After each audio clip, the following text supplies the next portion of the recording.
Let's make some blackberry jam. Now, this is the first year we've ever had blackberries to do it, so I'm really excited.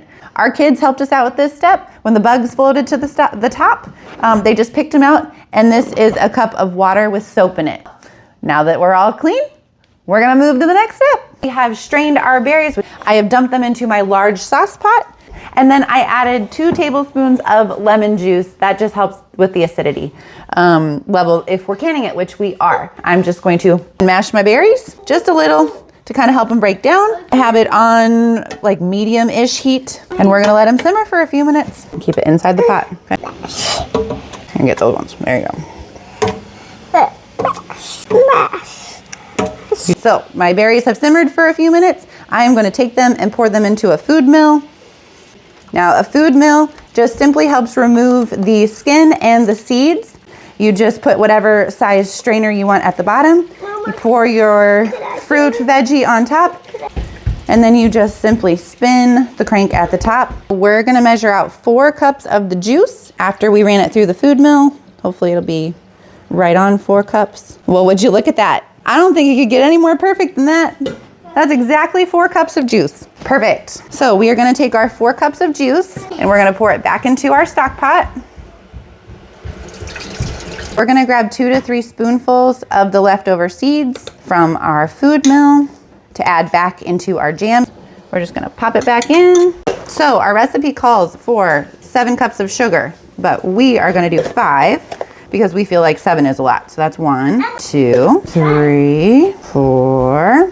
That is a lot of sugar. 5 cups of sugar. And then we're gonna turn our burner on medium-low.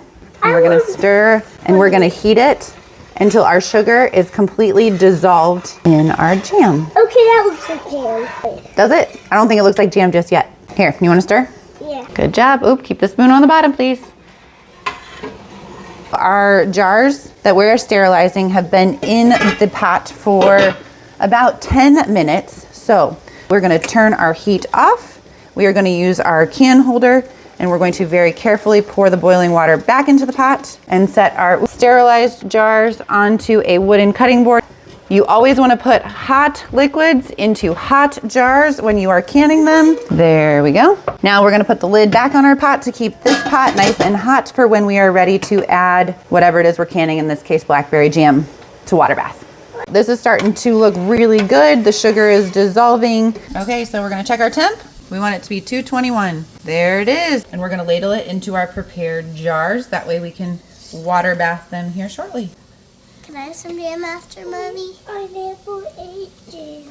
Now with this recipe, we can also make freezer jam. So I have a little bit left here in my sauce pot. So I will just put it in a regular clean jar and we'll pop it in the fridge. And now we are going to clean the rims off because I spilled a little bit. That just helps make sure that your lid gets a good seal. So see, not too much, just a little bit. Then we're gonna use our handy dandy magnetic grabber because we also sterilize the tops. So it just lifts it up out of the hot water. Time, buddy. All right, so we're placing those on each jar.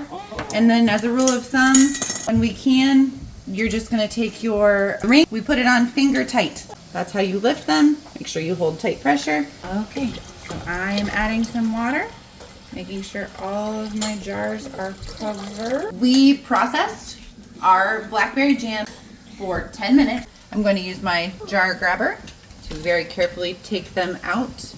Again, put them on a wooden cutting board. Do not set them directly on your counter because you want them to be undisturbed for the next 24 hours.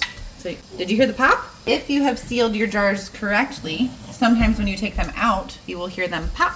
We're just gonna let those sit there for 24 hours undisturbed, and we'll check the seal, and then we'll move them down to our cellar. All right, guys, we're gonna try it. It smells so good. And because we're gluten-free, we are putting it on a rice cracker. It is nice and thick. It is a beautiful red color, and we're gonna eat it. That is so good.